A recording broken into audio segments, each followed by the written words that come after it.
Hello, সবাই কেমন আছেন? আশা করি সবাই খুব ভালো আছেন, সুন্দর আছেন, সুস্থ আছেন, হাসিখুশি আছেন। আর অশরীরী চ্যানেলের এই ঘটনাগুলো দারুণভাবে আপনারা সবাই উপভোগ করছেন। আমি শম্ভু মুখার্জি, অশরীরী চ্যানেলে আপনাদের সঙ্গে আজ বুধবার।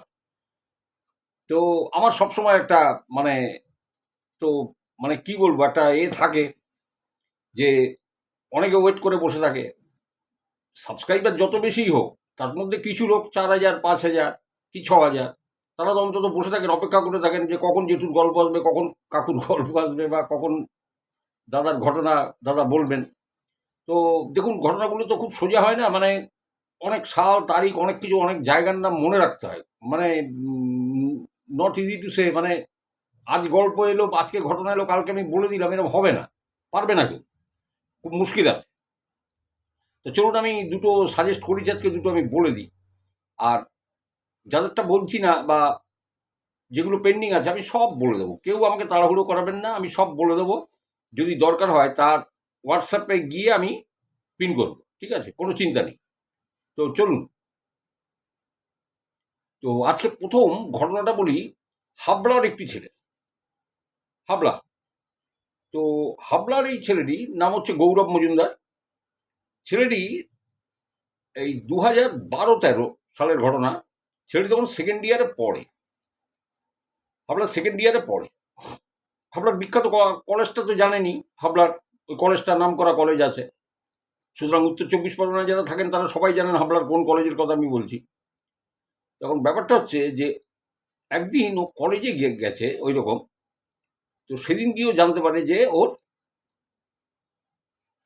কোনো এক বন্ধুর, মানে খুব ক্লোজ ফ্রেন্ড ওদের গ্রুপের একজন, তার বার্থডে, হ্যাপি বার্থডে। এবার সব চেপে চুপে ধরেছে তাকে, এই তোর হ্যাপি বার্থডে বানাবো, অমুক তমুক হেনা তেনা।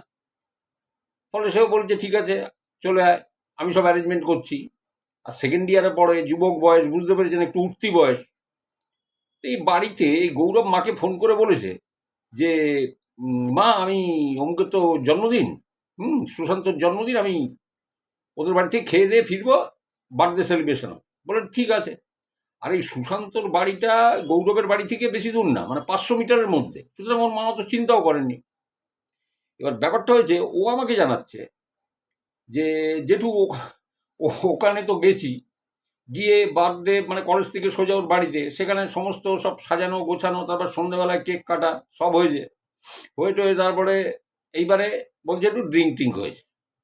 এখন দেখুন, উঠতি বয়সের ছেলে, দেখুন, আই নেভার মাইন্ড, আমি এগুলো খুব একটা মানে বিশেষ পাত্তা দিই না। খেতেই পারে, হতেই পারে, ভাই খাওয়ার জিনিস, যুবক ছেলে একদিন খেয়ে নিয়েছে, কি আছে, চলো।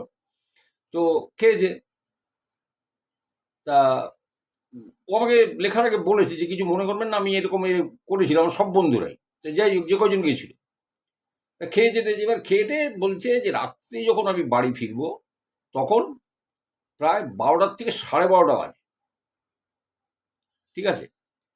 তা ওর এক বন্ধু, সে ওদের পাড়ার থেকে আসে, ওই মানে ওদের বাড়িটা হচ্ছে সাহাপাড়ার দিক, সাহাপাড়া বলে একটা পাড়া আছে সেই দিক, মানে ওদের বাড়ির মোড়টাতে এসে ও ওই দিকটাতে চলে যাবে, ওই দাশু বলে ছেলে। তাই এসছে, এসে ও বলেছে তুই তাহলে বাড়িতে ঢুকে যা, আমি চলে যাচ্ছি। এবারে গৌরব আমাকে বলছে যে আমাদের বাড়ির দিকে, মানে পূব দিক মুখ করে তাকালে জেঠু একটা পুকুর পড়ে, পূব দিক করে যদি দাঁড়ান, আর ডান দিকে একটা 1 বিঘে জমির উপরে, মানে পুরো পাঁচিল দিয়ে ঘেরা, 5.5 ফুট উঁচু পাঁচিল, ঠিক আছে। ওই পাঁচিলের পাশ দিয়ে পরপর 3টে বাড়ি আছে, ফার্স্ট, সেকেন্ড, থার্ড। ওই থার্ড বাড়িটা পার হলেই কিন্তু পুকুরটা শুরু। এইবারে পুকুরটা পার করে ওই বাঁ দিকে টার্ন নিলে আমার বাড়ি। এইবার কি হয়েছে শুনুন। বলছে এবং ওই পাঁচিলের পাশ থেকে, যে জমিটা ঘেরা আছে, পাঁচিলের পাশ থেকে 6 ফুট রাস্তা করা আছে। আর ওখানে রাস্তায় যে আলো জ্বলতো সেটা হুকিং করে, হুকিং মানে বুঝতে পারছেন, এক ধরনের চুরি করার, মানে বিদ্যুৎ, এগুলো হুক করে ওই লেনটায় আলো জ্বালানো, গলিটায়। তো যাই হোক, হুকিং করে আলো জ্বালাতো, এবং 60 পাওয়ারের আলো জ্বলতো, বলতো বেশি দূর দেখা যেত না। বেশি জোরে আলো দিলে পরে ওখানকার কিছু লোক আছে তারা অবজেকশন করতো।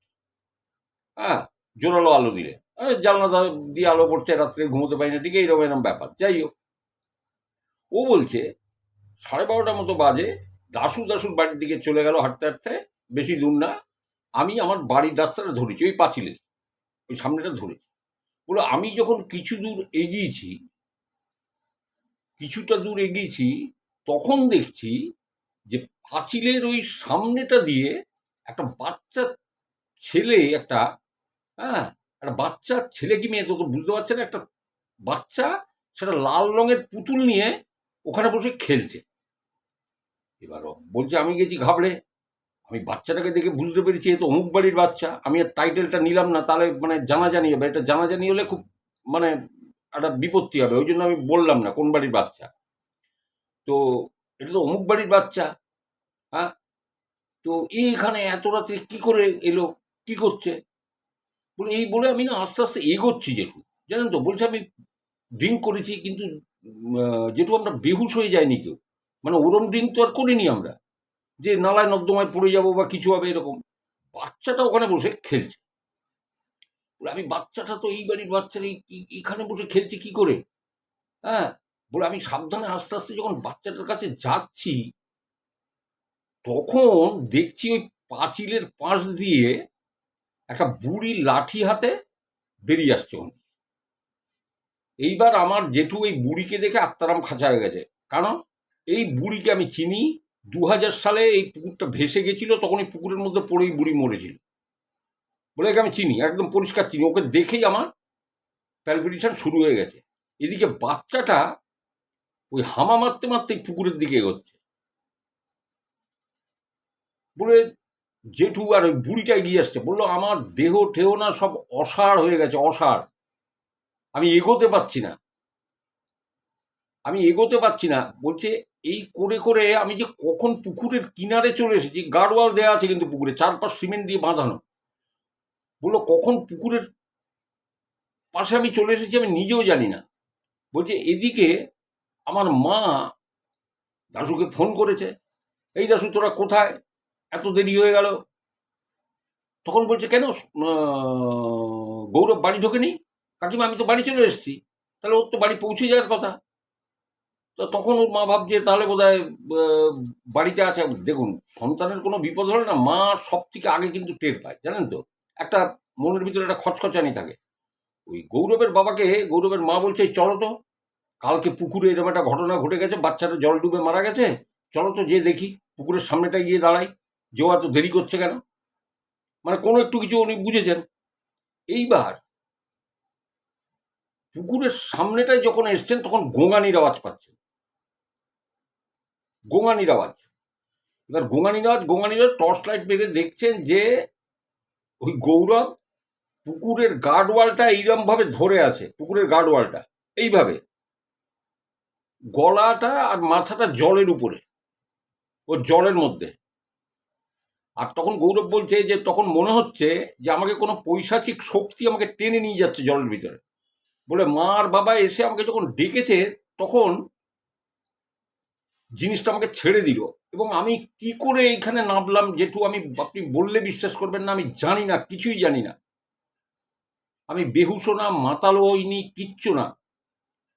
এইবার মা বাবাকে বললো তুমি ধরো ছেলেকে, তোলো। বললো তুলেছে, তোলার পর নাকি আমি সেন্সলেস, এবং মা খুব চিৎকার করে। তখন ওই যে তৃতীয় নম্বর বাড়িটা, সেখান থেকে লোক বেরোয়। বাকি দুটো বাড়ির থেকে কিন্তু বেরোয়নি কেউ, হয়তো তারা শুনতে পাননি, গভীর ঘুমে আচ্ছন্ন ছিল। থার্ড বাড়ির থেকে আওয়াজটা, মানে ওরা বেরিয়ে এসে তারা ধরাধরি করে তাদের বাড়িতে নিয়ে যায়। যে বাড়িটা, সেই বাড়িটির মেয়েটির নামও আমি জানি, আমি এখানে উল্লেখ করলাম না। তো সেখানে নিয়ে যেয়ে ওকে শুশ্রূষা করে, এবং গৌরবের মা দাশুকে তখন বলে তুই স্বাস্থ্যকেন্দ্রে যা, দেখ রাতে ডাক্তার থাকে, তুই ডাক্তার নিয়ে আয়, যেরকম কন্ডিশন এরকম ব্যাপার। ও যে বলেছে, ডাক্তার এসে সব দেখেছে, দেখে বলছে না তো সেরকম কোনো সিরিয়াস কিছু না, সব ঠিক আছে, হার্টবিট এবং পালস রেট এই সমস্ত ঠিকঠাক আছে, প্রেশার টেশার ঠিক আছে, চিন্তা করবেন না, একটু ঘুমোতে দিন, ঠিক হয়ে যাবে। তো ডাক্তার ডেকে চলে গেছে, বলে ঘুমোলে ঠিক হয়ে যাবে। তো এইবার বলল আমি সেই রাতটা সেই দিদির বাড়িতে ছিলাম। বললো ওই মোড়টা ঘুরলেই আমাদের বাড়ি। বললো সকালবেলায় কোনো একটা চিৎকারে আমার ঘুম ভেঙে গেল, কোনো একটা চিৎকারে আমার ঘুমটা ভাঙলো। কিসের চিৎকার, কি হলো আমি জানলাম না। আমি ঘুম থেকে উঠলাম, উঠে এইবারে আমি আস্তে আস্তে আমি বাড়ির দিকে যাচ্ছি। এবার বাড়ির দিকে আমি যে যাব, গিয়ে যে মাকে বলবো যে মা কাল রাতে কিন্তু এই হয়েছে, বললে বিশ্বাস করবেন না, আমি বাড়িতে ঢোকা মাত্র মা ওই নারকোল গাছের ওই যে ডেগোগুলো আছে না, শুকনো পাতা শুদ্ধ এরম ওই খসে পড়ে বা কেটে দিয়ে যায়, ওই শুকনো ডেগো দিয়ে পায়ের পরে 2 বাড়ি। আর মদ খাবি? আগের দিন রাত মানে দাশুকেও বকাবকি করেছে যে তোমাদের লজ্জা লাগে না, তোমরা মদ খাও, এরকম মদ খেয়েছো, এই সমস্ত বলেছে। আর এর পায়ের পরে বাড়ি দিয়েছে, বাড়ি দিয়ে বলছে আর মদ খাবি? এবার এ বলছে মা আমি এরম এরম দেখেছি। কেউ বিশ্বাস করে না, কেউ বিশ্বাস করে না। বলছে যে আমাকে এরপর থেকে বললো জেঠু আমি ক্রমশ এইরকম হয়ে যেতে থাকি। বলে আমার স্বাস্থ্য চেহারা ভালো ছিল, আমি ক্রমশ শুকিয়ে যেতে থাকি। ডাক্তার দেখায়, বাবা মা ডাক্তার দেখায়, কিন্তু কিচ্ছু হয় না, কোনো কাজ হয় না। বলে 2.5 মাস বাদে আমার মামা আসে, তো এসে বলছে, আমাকে দেখে বলছে তো ডাক্তারের কাজ না, তো কি হয়েছিল বলতো? তখন বলছে আমি তোকে, আমাকে বলিসনি কেন, মানে গৌরবের মাকে বলছে। বলে কি বলবো, লজ্জার মাথা খেয়ে তোকে কি বলবো, মদ খেয়ে জলে পড়েছিল। তখন ভাগ্নেকে জিজ্ঞাসা করেছে বল কি হয়েছিল। তখন বলছে যে মামা আমি এরকম আসছিলাম, আমার বন্ধুর জন্মদিন ছিল, সেই হিসেবে আমরা কিন্তু কেউ মাতাল বা বেহুশ হওয়ার মতো আমরা কেউ খাইনি, সবাই একটু একটু করে খেয়েছি। আমি বাড়ি আসছি, হঠাৎ আমি এই জিনিসটা আমি তো দেখেছি, একটা বাচ্চা খেলছে। বলে জেঠু আমি না আপনাকে, মানে সবথেকে যেটা আমার টাইট করে গেল, যে যেদিন আমার বন্ধুর জন্মদিন ছিল তার আগের দিন ওই বাচ্চাটাই পুকুরে ডুবে মারা যায়। খেলতে খেলতে এই পুকুরের ধারে চলে গেছিল, মারা গেছিল। এবং সেটা কোন বাড়ির বাচ্চাও সেটা উল্লেখও করেছে, আমি আর করলাম না, নামটাকে নিলাম না। বলে তারপরে আমার স্মরণে আসে যে এইরকম এরকম হয়েছে। তখন মামা বললো যে তো ডাক্তারের কাজ না, ঠিক আছে আমি ব্যবস্থা করে যাচ্ছি। তারপরে বলছে ওর মামা ওকে ঝেড়ে টেড়ে জলপড়া টলপড়া দিয়েছে। বললো আমি কোনো ভয় টয় পেতাম না, কিন্তু আমি শুকিয়ে যাচ্ছিলাম। জলপড়া টলপড়া দিয়ে গেল, বললো এটা খাবি আর এ করবি না, চিন্তা করবি না, এসব নিয়ে। বললো ঠিক হয়ে যাবে দিদি, বোনকে বললো যে ঠিক হয়ে যাবে, এটা নিয়ে চিন্তা করিস না। বলে তারপর থেকে যেটু আমি আস্তে আস্তে ঠিক হয়ে গেছি। এবং ওই বুড়িটা যে মারা গেছে সেটা তো আমি জানতাম, তাকে দেখে আমার আত্মারাম খাঁচা হয়ে গেছিল। কিন্তু অমুক বাড়ির বাচ্চাটা যাকে আমি দেখেছি, সে যে আগের দিন জলে ডুবে মরে গেছিল, পাড়ায় তাই নিয়ে হইচই হয়েছিল, এটা আমার ওই পুকুরে আমার কোনো খেয়াল নেই। অ্যাবসলিউটলি আমার মন থেকে ওটা মানে উড়ে গেছিল। আপনি বললে বিশ্বাস করবেন না যে এটা কী করে হলো। আর বাচ্চাটা যাতে না পড়ে, আমি ক্রমশ পুকুরের কিনারে যাচ্ছি, এবং সেই অবস্থা আমি কি করে পুকুরের মধ্যে যেয়ে পড়লাম আমি নিজেও জানি না। লোকে মদ খায়, মাতাল হয়, নারায়ণ নর্দমায় পড়ে থাকে, কিন্তু এরকম তো কোনো ব্যাপার না।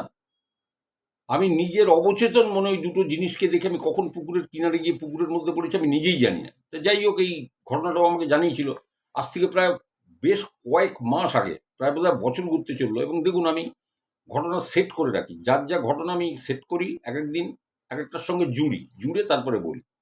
তো চলুন এবারে, আমি এটা ছিল হাবড়ার গৌরবের ঘটনা, উত্তর 24 পরগনা, কোন কলেজ আশা করি আপনারা নিশ্চয়ই বুঝতে পেরেছেন। তো চলুন এবারে আমি একটা, এই দক্ষিণেশ্বরে দেবু থাকে এই দেবু অ্যাডভেঞ্চার ট্যুরিজম নিয়ে ও কাজ করে। মানে যত অ্যাডভেঞ্চারাস জায়গা আছে, বুঝতে পারেন তো, কোনো জায়গায় কোনো ফোর্ট আছে। আমি দেখুন এখানে একটা ভিডিও আছে, ডালিমটাড়ের সেই রাত, দেখুন ওটা বোধহয় সম্ভবত নর্থ বেঙ্গলের পরে আমি আমি বলেছিলাম, ঘটনাটা খুব ভালো ছিল। এবং সঙ্গে কিন্তু ওর মানে কেউ না কেউ ওর সঙ্গী হয়, তখনই যায়। কেউ যদি যেতে যায় অ্যাডভেঞ্চার ট্যুরে, তাহলে কিন্তু ও নিয়ে যেতে পারে। কখনো সেটা বাইকে হতে পারে, কখনো সেটা কারে হতে পারে, কখনো ট্রেনেও হতে পারে, ঠিক নেই। তা এই ঘটনাটা দেবুর সাথে ঘটে 2024-এর 20শে ডিসেম্বর। ওরা ক্লায়েন্ট আছে, নাম হচ্ছে দেবরাজ। তো দেবরাজ ওর ক্লায়েন্ট। তো দেবরাজের মাসির বাড়ি, দেবরাজের মাসির বাড়ি হচ্ছে পুরুলিয়া। হ্যাঁ, পুরুলিয়ায় মুরুগুম, মুরুগুম ওই জায়গাটায় ওর ইয়েটা আমি দেখি, আমি ঠিক নামটা বলছি, হ্যাঁ। আচ্ছা, ওইটা কিন্তু আমি একটা কথা বলি, ও যদিও আমাকে জায়গাটার নামটা প্রত্যন্ত গ্রাম বলতে বলেছিল, কিন্তু মুরুগুম জায়গাটা আমি নামটা নিলাম কারণ দেখুন, আপনারা যারা পুরুলিয়া বেড়াতে যান অনেক সময় দেখবেন যে ওখানে একটা ড্যাম আছে। ড্যামটা দেখার জন্য যান, কে কে গেছেন আমি দেখিনি, মানে জানি না, তো আমি বলতে পারবো না কে কে গেছেন, আমি জানি না। যদি কেউ যেয়ে থাকেন আমাকে জানাবেন। তো ওর সাথে সেবারে ওর সঙ্গী ছিল দিল্লির একটি পাঞ্জাবি ছেলে অমরজিৎ সিং।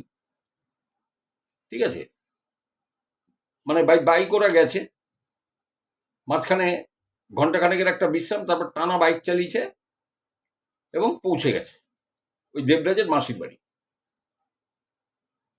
তো ওখান থেকে যে ওই ড্যামটা, ওটা পায়ে হেঁটে 1.5 কিলোমিটার।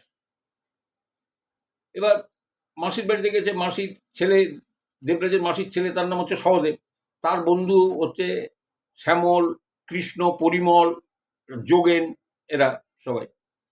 তো এরাও খুব খুশি। যাই হোক, তো এইবারে ওখানে গিয়ে ওরা ওই ড্যামের জলে স্নান করবে। ঠিক আছে, সেই মতো তৈরি হয়েছে। আর ওদের একটা প্ল্যান ওরা করেছে যে ওইখানটাতে যাব, তো গিয়ে মানে পিকনিক মতো ওরা করবে। এবারে গেছে যে ওই ড্যামের জলে ওরা স্নান টান করেছে, বুঝতে পেরেছেন? আর ওরা সব সরঞ্জাম নিয়ে গেছিল, মানে রান্না করে না, কাঁচা জিনিস, চাল, পেঁয়াজ, আলু, তারপরে বাঁধাকপি, দেশি মুরগি, ঠিক আছে, সমস্ত, মানে খাট খুঁটো সব নিয়ে গেছে। তো একটা জায়গায় রেখে ড্যামের জলে চান করছে, বলছে বেশি জল না, হ্যাঁ, বর্ষায় যতটা জল থাকে ততটা জল না। তো বেশ আরামসে চান করছি, সঙ্গে সঙ্গে ড্রিঙ্কসও চলছে, মানে সুরাপান, আরও তো অমরজিৎ সিং আছে, বুঝতেই পারছেন। তো বলে সবাই খাচ্ছে, ড্রিঙ্কস করছে। তো হঠাৎ যোগেন আর শ্যামল একটা নৌকা নিয়ে এসছে। নৌকা নিয়ে এসে দেবুকে বলছে যে চলো ড্যামের ওপারটায় যাবো, ওখানে একটা টিলা মতো আছে, ওই টিলার ওখানে পিকনিক করবো। তো ওদের কাছে সব জোগাড় যন্ত্র করে তো নিয়ে গেছিল, ভেবেছিল এদিকটায় করবে, তাই দিকটা না করে ওই দিকটাতে। এবার নৌকাটা তো বলছে কিন্তু 5:30টার মধ্যে নৌকাটা আবার ফেরত দিতে হবে কিন্তু। তা বলে ঠিক আছে চলো। তা বলছে ওখানে গেছি, বলে ছোট্ট একটা টিলা, তার মাঝে মানে আশেপাশে 2-4টে বাড়ি টাড়ি, মানে প্রত্যন্ত একদম, মানে আদিবাসী অধ্যুষিত একদম অঞ্চল ওই জায়গাটা। গ্রামটার নাম হচ্ছে বেহুড়ি। ওই ড্যামটা পার হয়ে যেখান থেকে যাওয়া, ওটার নাম হচ্ছে বেহুড়ি। জায়গার ছবি আমার কাছে আছে, পিকনিক স্পটটা আমি দেখাবো আপনাদের, আমি পোস্ট করে দেখাবো ঘটনাটা বলার পরে। আগে সবাই ঘটনা শুনে নিয়ে তারপরে আমি পরে একদিন পোস্ট করে দেবো। হ্যাঁ, আর ভোরবেলায় মুরুগুম কেমন লাগে সেটাও দেখাবো। তো আর যেখানে ওরা পিকনিকটা করতে গেছিল, যেখানে অঘটনটা ঘটেছিল, ওই জায়গাটা আমি দেখাবো। তো ওপারে গেছে, গিয়ে দেখছে একটা টিলা মতো রয়েছে, ওখানে দাঁড়ালে এই মুরুগুম লেকটা দারুণ একটা ভিউ আছে, বুঝলেন তো? অনেক ছবি আমার কাছে আছে, অনেক, এই ঘটনা সম্বলিত যত যত ছবি দরকার সব আছে। কিন্তু দেখুন, এই ইউটিউবের ইয়েতে আমি তো এগুলো তো দিতে পারি না, আমার খুব মুশকিল হয়ে যায়। আমারও ইচ্ছে করে যে আপনারা দেখুন, কিন্তু হয় না, পারি না এগুলো। তো যারা ঘটনা পাঠান তারা এর সাথে এগুলো পাঠান, ডকুমেন্টস হিসেবে পাঠান। আমি ওই জন্যই বলি আপনাদের যে ঘটনাগুলো 100%। তো এবারে ওইখানে গিয়ে যোগেন, শ্যামল এরা রান্নার কাজে লেগে পড়েছে।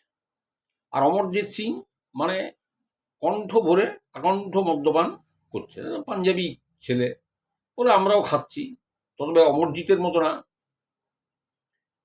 তো এইবারে সেই ভাত রান্না হচ্ছে, একদিকে মাংস বসানো হয়েছে, বাঁধাকপি রান্না হচ্ছে, বলছে এরকম চলছে। হঠাৎ দেবু বলছে আমি দেখছি একটা ছেলে একটা মেয়ে, খুব বাচ্চা বাচ্চা, অল্প বয়স, হ্যাঁ, মানে কেমন যেন চোখগুলো কটা কটা, আর কেমন একটা ভাবলেশীন মুখে না আমাদের দিকে তাকিয়ে আছে, একটু দূরে দাঁড়িয়ে আমাদের দিকে এইভাবে দেখে যাচ্ছে। তা আমার দেখে না খুব খারাপ লাগলো, মানে প্রত্যন্ত এলাকার, মানে হয়তো আদিবাসী, মানে আদিবাসী অধ্যুষিত কারণ বাচ্চা টাচ্চা হবে। তো বললো, আমি কাছে গেলাম, কাছে গিয়ে না ওই আমাদের ওখানে সব স্ন্যাক্সগুলো ছিল, বড় চিপসের প্যাকেট, তারপর চিকেন নাগেটের প্যাকেট, এইগুলো ওই বাচ্চা দুটোকে দিলাম, ওরা খুব খুশি হল। তা ওই বাচ্চা দুটোকে দিয়ে সবে আমি মোড় ঘুরেছি, মানে ফিরবো বাচ্চা দুটোকে দিয়ে, আমি দেখছি আমার ট্রাউজারে আবার টান পড়লো, মানে ওর প্যান্টে আবার টেনে ধরেছে। টেনে ধরে বললো, আমি দেখছি যে ওদের ওই শেষ। আমি না অবাক, যে অত বড় চিপসের প্যাকেট দুটো, তারপরে চিকেন নাগেটের প্যাকেট খেয়ে নিল কি করে এত তাড়াতাড়ি। আবার ইশারা করে চাইছে এরম এরম করে। তো বললো, আমি আবার দুটো প্যাকেট, ওই ছোট প্যাকেট ওদের হাতে ধরিয়ে দিয়েছি। তা আমার ওদের ওই খাওয়ানো দেখে, তো আমাদের দলের এই যে কৃষ্ণ, পরিমল, যোগেন, সহদেব, এরা সব ছিল। তো অমরজিৎ, অমরজিৎ তখন বলছে, অমরজিৎ মদ খেয়ে একদম টং। অমরজিৎ বলছে, দেখো देबू, इसको माने खाली खिलाना नहीं चाहिए, इसको रुपया भी देना चाहिए, बहुत गरीब आदमी है, हाँ, गरीब घर का बच्चा है, चलो दे देते हैं रुपया। ए बच्चा आजा आजा आजा आजा इत्थे आजा बच्चा, तो पंजाबीरा जेरम बोले। তো বাচ্চা দুটো এগিয়ে এসছে। অমরজিৎ সিং করেছে কি, দুটো 200 টাকার নোট বার করে ওই ছেলেটাকে একটা দিয়েছে, মেয়েটাকে একটা দিয়েছে, দিয়ে মানি ব্যাগটা আবার ঢুকিয়ে রেখেছে। আরে সর্বনাশ, ছেলেটার মেয়েটা করেছে কি জানেন, ওই নোটগুলোকে কুচি কুচি করে ছিঁড়েছে, ছিঁড়ে একটা গাছের নিচে সেটাকে গর্ত খুঁড়ে মাটি এরম খুঁড়ছে, আর ওই নোটগুলোকে ছিঁড়ে তলে পুঁতছে। এবার দেবু বলেছে, দেখে আমার না কাকু গা হাত পা জ্বলে গেছে, যে 200 টাকার নোট এরম করে ছিঁড়ে ফেললো কুচি কুচি করে। আর অমরজিৎ তো মানে খেপে লাল, পাঞ্জাবি ভাষায় ওই বাচ্চা দুটোকে গালাগালি দিচ্ছে, ওদের মারতে যাচ্ছে মারতে যাচ্ছে। মানে আমি যোগেন, পরিমাণ কোনো ঠেকিয়ে পারি না, ওকে মদ খেয়ে নিয়েছে। এবার ওকে সরিয়ে আনলাম, যে ভাই এটা মানে একটা আদিবাসী অধ্যুষিত অঞ্চল, কোথার থেকে তীর ধনুক নিয়ে বেরিয়ে পড়ে মানে পিটিয়ে মারবে তার ঠিক নেই। অমরজিৎ ছেড়ে দেয়, কে কোথাকার বাচ্চা আমরা জানি না, ভাই চল ছাড়। বলছে, আমারও খুব রাগ হয়েছে, আমিও খুব বকা দিয়েছি জানেন তো বাচ্চাগুলোকে। ওই রকমই গালাগালি আর বকা খেয়ে বলছে, মেয়েটা, বাচ্চা মেয়েটা যেটা, সে আমাদের দিকে তাকিয়ে আছে, মনে হচ্ছে না চোখ না জল জল করছে জানেন তো।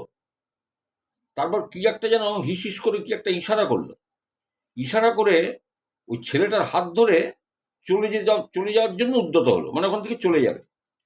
তা আমরা ওদের খাওয়ার কথা বলেছিলাম, এবারে বাচ্চা দুটো চলে যাবে বলে আমরা পিছন পিছন 2-1 জন দৌড়লাম, দৌড়ে ওদের ধরে ফেললাম, ধরে বললাম, এই তোদের চল খাবি চল, তোর বললাম না যে আমাদের সাথে খাবি, 200 টাকার নোট তো এরকম ছেড়ে কেউ এরকম চল চল খাবি। তো ওরা বোধহয় খানিকটা খুশি হলো। দেবু আমাকে বলছে যে, কাকু খেতে দিয়েছি, আপনি বললে বিশ্বাস করবেন না, ওই খাওয়া আমি আমার জীবনে দেখিনি। 7-8 বছরের বাচ্চা যে ওইরকম খেতে পারে, কাকু ভাত নামাচ্ছি, গরম ভাত, তার মধ্যে আমরা হাত দিলে আমার হাত জ্বলে যাবে, পুড়ে যাবে। মুরগির মাংস রান্না করেছি, গরম ঝোল, বললো দিচ্ছি নিমেষে শেষ, দিচ্ছি নিমেষে শেষ। তো যাই হোক, ওদের খাইয়ে দাইয়ে বললো আমরা তাড়াতাড়ি খেতে বসলাম। এবার শ্যামল, যোগেন ওরা বলছে, এই 5:30টায় কিন্তু নৌকাটা ফেরত দিতে হবে। তা বলছি, নে খেয়ে নে। তা খেয়ে টেয়ে নিয়ে আমরা গোছগাছ করে যখন ওই নৌকাটা উঠতে যাব, তখন দেখছি ওই এক ছেলেটা এসে অমরজিৎকে একটা লাঠি দিচ্ছে, এইরকম সাইজের এরকম একটা লাঠিটা দিচ্ছে অমরজিৎকে। তো অমরজিৎ লাঠিটা পেয়ে খুব খুশি। হ্যাঁ, মানে কালো কুচকুচে একটা লাঠি, দুটো মাথায় একটু মোটা। দেবু বলছে, আমি দেখছি লাঠিটার একটা মাথার দিকে কুমিরের মুখ খোদাই করা আছে, আর একটা দিকে মানে কাঁকড়া বিছে আর সাপের মুখ খোদাই করা। বলছে, দেখি না আমার গা শিরশির করে উঠেছে কাকু। আর সহদেব বা এই যোগেন, শ্যামল, পরিমল, এরা না এসব ব্যাপারে অত কিছু জানে না। তা ওই মনোজিতের হাতের বাচ্চা ছেলেটা দিয়ে কি ভাষায় বলছে, তখন ওরা ওদের ভাষায় জিজ্ঞাসা করেছে, এটা কি, তুমি এটা কেন দিচ্ছ, বা এটা কি। তো ও কিছু বলেনি, মানে তখন মানে যে ভাষাটাও শুনেছে, বলছে এটা আমি ওকে দিলাম। তো বলছে, মঞ্জিতকে বলছে, মঞ্জিত तुमको लिए देता है, ले लो। तो बोले हाँ हाँ बहुत बढ़िया है, बहुत बढ़िया है, हमारा बहुत अच्छा लगा, बहुत अच्छा लगा, ये हम জিপ में रखेंगे। মানে জিপে রাখবে ও। দিল্লিতে যখন যাবো আমার যে জিপ আছে এই জিপে আমি ঝুলিয়ে রাখবো, দারুণ। লাঠির মাথায় নকশা কাটা আছে, বেশ ভালো। নিয়ে বললো, তারপরে যাই হোক আমরা চলে এসেছি ওখান থেকে। চলে এসে রাত্রে তো সহদেবদের বাড়িতে উঠেছি, দেবরাজের মাসির বাড়ি, আর মাসির ছেলের নাম সহদেব। সহদেবদের বাড়িতে উঠেছি, এবার রাত হয়েছে, আমরা একটা ঘরে বসে কথাবার্তা বলছি। এবার দেখুন, ওই অমরজিৎ মানে পাঞ্জাবি হলেও সিগারেট খেত, বুঝতে পারছেন? ও তো মানে সারাদিন তো ড্রিঙ্ক করেই আছে, আর রাতে সিগারেট খেতে বাইরে বেরিয়েছে, হাতে ওই লাঠিটা ছাড়ছে না। এইবারে বলছে ঘরের মধ্যে থেকে শুনতে পাচ্ছি যে বাইরে এক বয়স্ক মহিলা সে চিৎকার চেঁচামেচি করছে। এবার সহদেব, দেবরাজ সব, আমি সব বাইরে বেরিয়েছি। এবার সহদেব আর দেবরাজ ওই বৃদ্ধ ভদ্রমহিলাকে জিজ্ঞাসা করছে, পাশেই বাড়ি, বলছে যে মাসিমা ও কি কিছু বলেছে আপনাকে? কারণ ও তো ভিন রাজ্যের ছেলে, সব ভাষা তো ও বোঝে না, যদি কিছু বলে থাকে ক্ষমা করে দেবেন। তখন ওই বৃদ্ধ ভয়টা একদম কাঁটা বাংলায় বলছে যে ওর হাতে ওটা কি,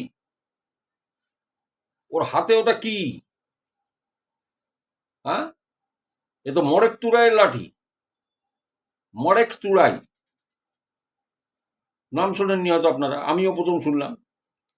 মরেক তুরাই হচ্ছে আদিবাসীর এক দেবতা, এবং এই দেবতার কোপে যদি কেউ পড়ে, বলে এটা এই লাঠি যার কাছে আসবে সে অভিশাপ হিসেবে কিন্তু আসবে, মানে সেই দেবতার অভিশাপ প্রাপ্ত হয়েছে যার জন্য লাঠিটা ওর কাছে এসছে, এবং এই লাঠি যার কাছে থাকবে, ওই লাঠি আসা মানে তার জীবনে অভিশাপ নেমে আসলো, এবং এর ধন সম্পদ স্বাস্থ্য এবং বংশ মানে সমস্ত ক্ষতিগ্রস্ত হবে, এবং নেক্সট জেনারেশন, কামিং জেনারেশনের পরে প্রভাব পড়বে, তোমরা জানো, তোমরা ভালো করে ইয়ে করো। তখন দেবরাজের মাসি মেশো তারা সহদেব দেবরাজকে বলছে কি হয়েছে ঘটনাটা বল। তখন বলছে এরম এরম হয়েছে, দুটো বাচ্চা এরম এসেছিল, টোটাল ঘটনাটা বলেছে। তখন সে দেবরাজ আর সহদেবকে প্রায় মানে দেবরাজের মাসি আর মেশো মারতে যায়, তোরা কেন এরকম ইয়ে করেছিস, কেন ওই জায়গায় পিকনিক করতে গেছিলি, ওইসব নির্জন জায়গা, হ্যানা ত্যানা, ওখানে নানা রকম ইয়ে আছে। তো যাই হোক, এটা তো হলো। তারপরে কি করা যায়, পরের দিন পুরোহিত ডেকে ওদের ওই আদিবাসী ইয়েতে, পুরোহিত ডেকে মনজিতের থেকে, এই অমরজিতের থেকে ওই লাঠিটা নিয়ে লাল কাপড়ে মোড়া হলো। এবার পুজো টুজো করে একটা মোরগ বলি দেওয়া হলো। মোরগ বলি দিয়ে সেই মোরগের সেই লাল রক্ত ওই লাঠিটাতে মাখিয়ে ওটা আবার মাটিতে পুঁতে দেওয়া হলো, বুঝলেন? পুঁতে দিয়ে তো আমরা এবারে মানে আমি এবার নিশ্চিন্ত হয়ে গেলাম যে ঠিক আছে, যা হওয়ার তো হয়ে গেল। বলছে কাকু আপনাকে কি বলবো, মনোজি এই অমরজিৎ কখন যে ওই লাঠি তুলে নিয়েছে আমরা জানি না, কখন লাঠি তুলে নিয়েছে আমরা জানি না। মানে ওর লাঠি এতই পছন্দ, মানে ওইখানে লাঠিটা পুঁতেছে, বেশি মাটি তার গর্ত করেনি, যে না মাটির মধ্যে গেড়ে দিয়েছে, ওই লাঠিটাকে ও তুলে এনে ছুপে দিয়েছে। এবার পরের দিন বললো আমি বাইক নিয়ে বেরিয়ে সোজা ঝাড়খণ্ডের দিকে চলে গেলাম। আর ও যে ওই লাঠি তুলেছে, তো আমি তো কাকু তো ঘুণাক্ষরেও জানি না। মানে দেবরাজের মাসির বাড়ি টাটা করে আমরা ঝাড়খণ্ডে ঢুকে গেলাম। ঝাড়খণ্ডে ঢুকে নামকুনে আমরা স্টে করলাম, ওখানে হোটেল নিলাম। হোটেলটা আমি দেখেছি, হোটেলের ছবি দেখেছি, ওদের রুমও দেখেছি, ঠিক আছে, তো পরিষ্কার বলে দিলাম আপনাদের, কিন্তু ওগুলো আমি তো দিতে পারবো না, আপনাদের দেখাতে পারবো না, সব আছে আমার কাছে। তো যাই হোক, সেইখানে অমরজিৎ এই যে ঝাড়খণ্ড, এই পুরুলিয়া থেকে যে ঝাড়খণ্ডের মধ্যে যে ঢুকছে, রাস্তায় কিন্তু অমরজিৎ খুব একটা কথাবার্তা কিছু কিছু বলেনি। খালি হোটেলে গিয়ে বলছে, ও দেবু, ও দেবু, আরে মুরগা সুরগা রুটি ওটি মাঙা না, দারু উরু মাঙা, বহুত ভুক লাগায়, খালি এই করে যাচ্ছে। হ্যাঁ, রুটি উটি মুরগা সুরগা দারু উরু মাঙা। তো বলছে আমি ফরমাস মতো আমি সব এনে দিচ্ছি ভাই। ও খাচ্ছে। বলে রাত 2টো বাজে কাকু,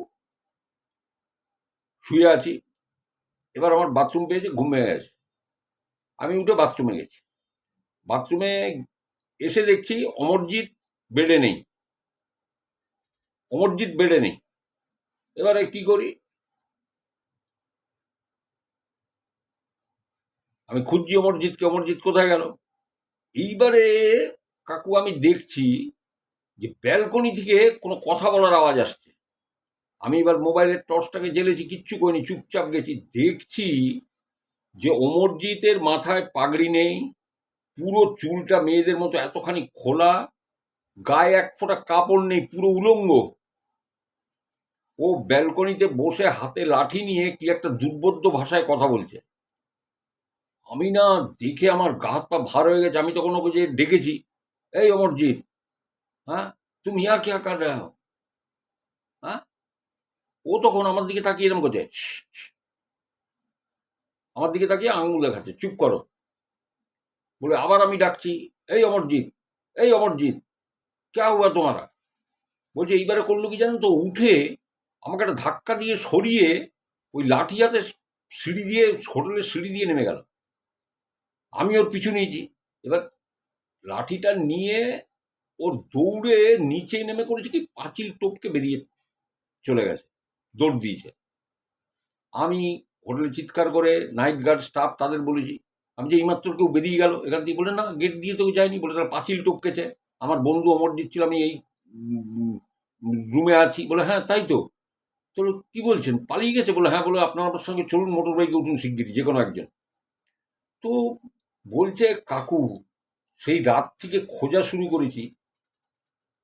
হ্যাঁ, মানে রাঁচি, ক্যানারি রোড, তারপর আর কোথায় গেছিল ওরা, আমি একটু দেখিনি দাঁড়ান, নামকুন, রাঁচি, হাটিয়া, ক্যানারি রোড সব খুঁজেছে, কোথাও পায়নি।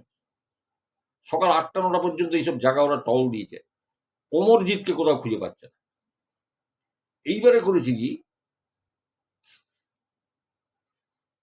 ও এসছে হোটেলে, হোটেলের মালিক, আমি নাম জানি, নাম নিচ্ছি না, আমি নামটা পাল্টে দিচ্ছি, দুবেজিকে বলেছে।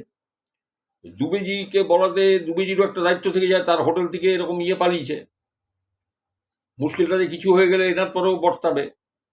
তো উনি ওনার ছেলেকে নিয়ে আর দেবুকে নিয়ে ওই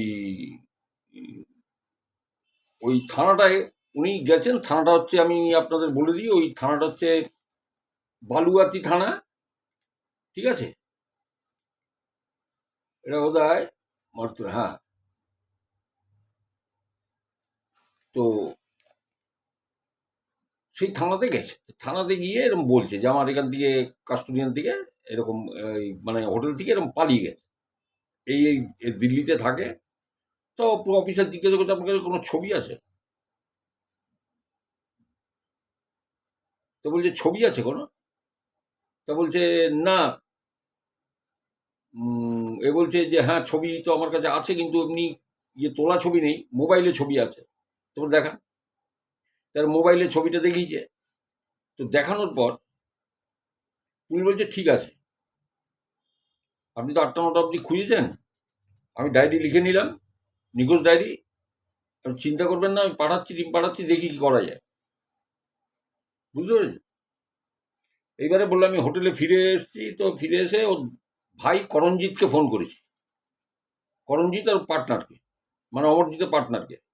বলে ফোন যেই করেছি ওকে পাওয়া যাচ্ছে না, তখন বলছে মানে ফোনে আমার ষষ্ঠী পুজো করলো, জানেন তো, পাঞ্জাবি ভাষায় গালাগালি দিয়ে আমাকে ষষ্ঠী পুজো করলো। তারপরে বলছে আমার নামে পুলিশে কমপ্লেন করবে, হ্যাঁ, যে আমার ওর দাদাকে না পাওয়া গেলে। মানে কাকু যে কি ঝামেলায় পড়েছে আমি চিন্তা করতে পারবেন না। বললো 3:30 বাজে হঠাৎ আমার রুমে কলিং বেলের আওয়াজ।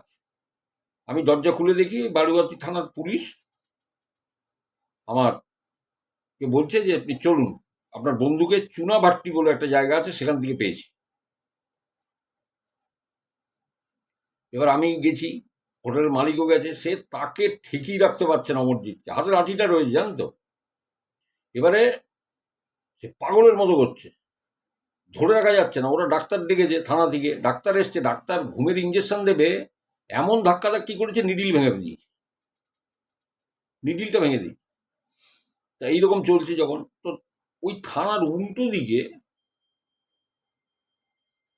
ও একটা আপনার ওই আছে, ওই হ্যাঁ কি বলে, বজরংবলী মন্দির। বজরংবলী মন্দির অনেক লোক পুজো টুজো দিতে আসে, এতে হয়, ওখানে দুজন পুরোহিত আছে। তো এই থানারই কোনো কনস্টেবল বা কেউ হয়তো খবরটা ওখানে দিয়েছে যে এরকম থানায় এরকম একটা এসছে, একজনকে মানে নিখোঁজ হয়ে গেছিল, এই ব্যাপার। তখন ওই বজরংবলী মন্দিরের 2 পুরোহিত তারা বলেছে ওই অমরজিৎ বলে যে আছে তাকে নিয়ে আসতে বলো তো। দরকার হলে অফিসার শুদ্ধ মানে কনস্টেবল শুদ্ধ ধরে বেঁধে নিয়ে আসে। এবার নিয়ে যখন গেছে তখন তারা বলছে সাংঘাতিক অবস্থা, এদিকে তো মারেক তুড়াই এর অভিশাপ লেগেছে।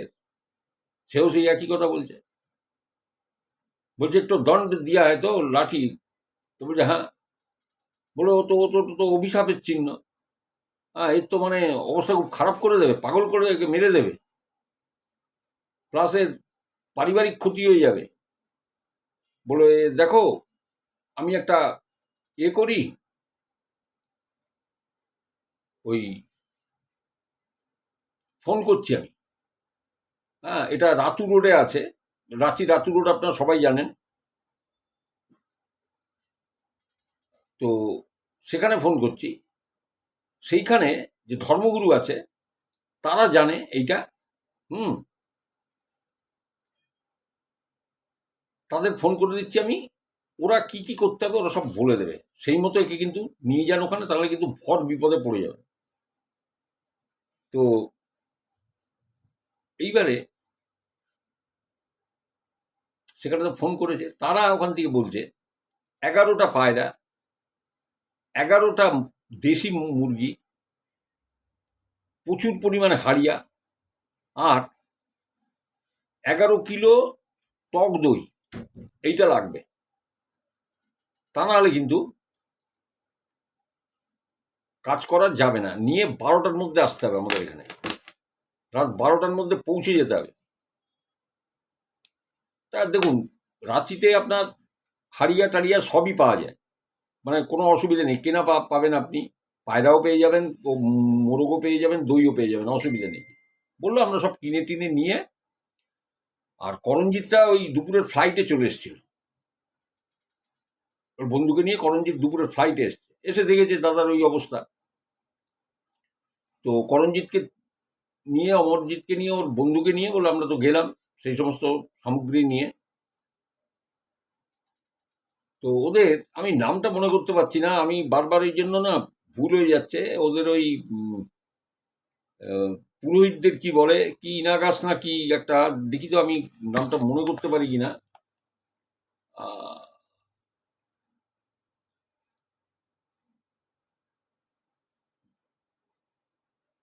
নাম কুমোটার ওই ইয়েটা বুঝতে পারছি না, ওই পুরোহিতদের যাই হোক ধর্মগুরু ওদের কি বলে।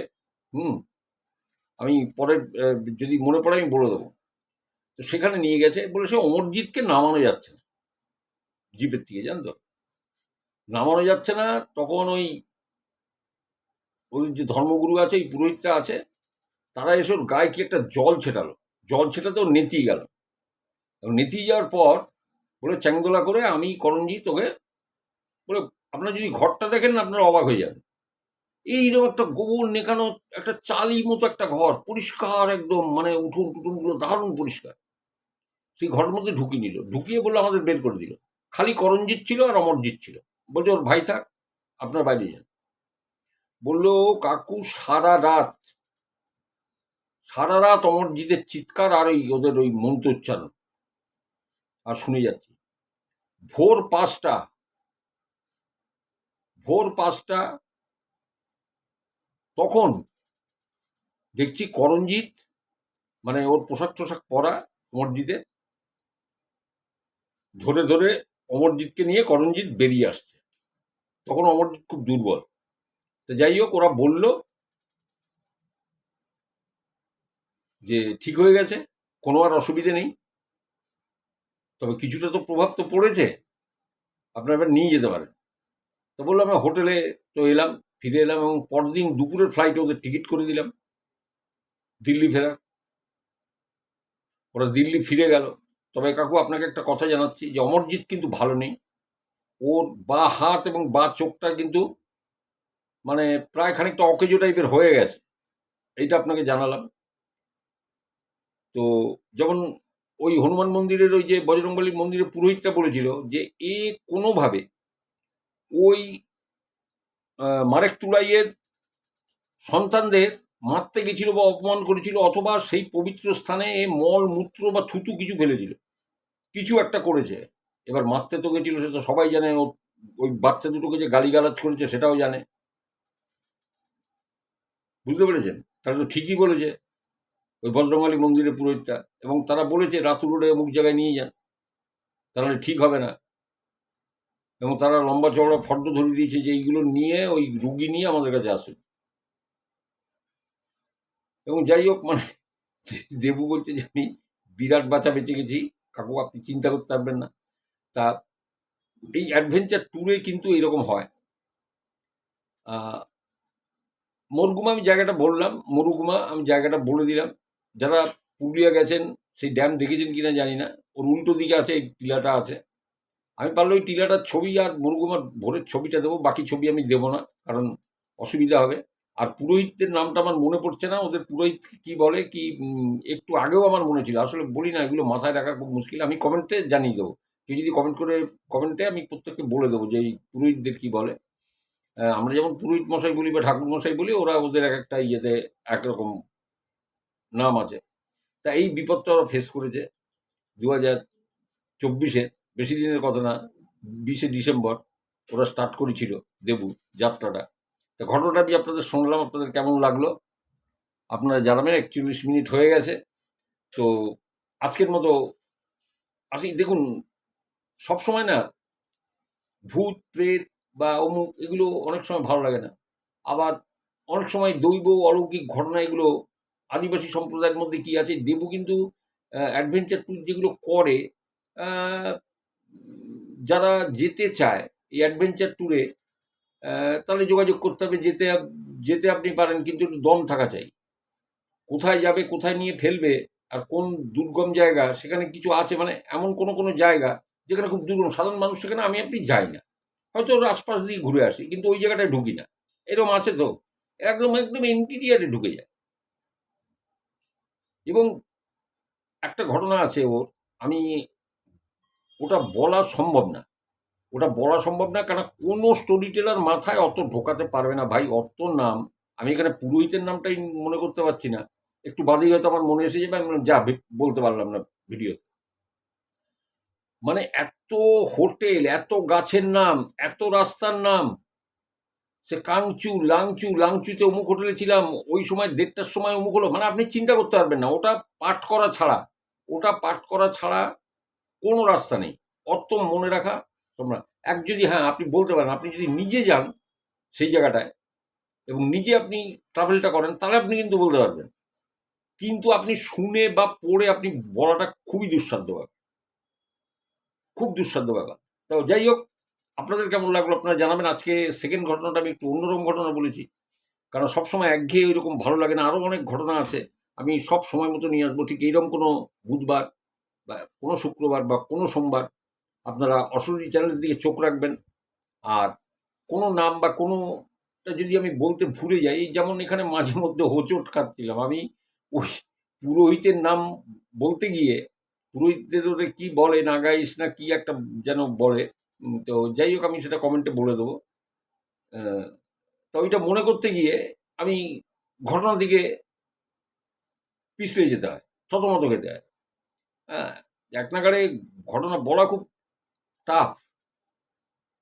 তো যাই হোক, আপনাদের একটা কথা বলি, আপনাদের কাছে যদি কোনো ঘটনা থাকে আপনারা পাঠাতে পারেন আমার হোয়াটসঅ্যাপ নম্বরে। আমার হোয়াটসঅ্যাপ নম্বর হলো, যেখানে লেখা আছে মা, ঠাকুমা, দাদু আর সব অতীত, ওই লেখাটাকে একটু প্রেস করুন। প্রেস করলে দেখবেন পুরো ডেসক্রিপশন আপনার সামনে আসবে, ওর নিচে আমার হোয়াটসঅ্যাপ নম্বর দেওয়া আছে, এসে একটা হাই লিখে পাঠিয়ে দেবেন। অনেকেই এসছেন, আর যারা এসছেন তাদের আমি বলবো খুব তাড়াতাড়ি করে পাঠাবেন আপনাদের ঘটনা। কারণ দেখুন, আমি মানে যতটা স্টোর করে রাখা যায়, মানে দেখুন, আপনার তো সাপ্লাই লাইন আপনার চাই, আপনার সাপ্লাই লাইন না হলে আপনি তো কোথায় যাবেন আপনি? কারণ আমি তো এখন বইয়ের গল্প টল্প তো বলি না, ঠিক আছে? তো অনেকে এগিয়ে এসেছেন, তাদের জন্য অনেক কৃতজ্ঞতা জানাই তাদের আমি। তারা আমার হোয়াটসঅ্যাপে চিরকালই আছেন, থাকবেন। কেউ যদি একটা ঘটনা পাঠিয়ে থাকে, তিনিও জিজ্ঞাসা করেন, আমার সার্বিক খোঁজখবর নেন, আমিও সুপ্রভাত জানাই নিশ্চয়ই। একটা এই দেবু অনেক দিন আছে, অনেক দিন, ঠিক আছে? তো যাই হোক, চ্যানেলের সঙ্গে থাকুন, পাশে থাকুন।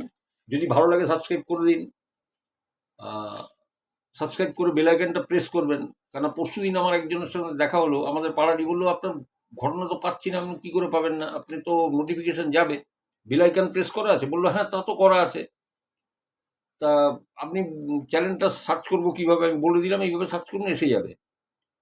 আর যদি বেল আইকন প্রেস না করা থাকে, করে নেবেন, তাহলে নোটিফিকেশন পাবেন। এবার ভালো লাগলে শুনবেন, না লাগলে শুনবেন না। ঠিক আছে? দুটো কথা। তো সবাই খুব ভালো থাকুন, সুস্থ থাকুন। সবাইকে অনেক অনেক শুভেচ্ছা, ভালোবাসা। দিনটা সবার ভালো কাটুক। হ্যাঁ, আবার দেখা হবে। নমস্কার।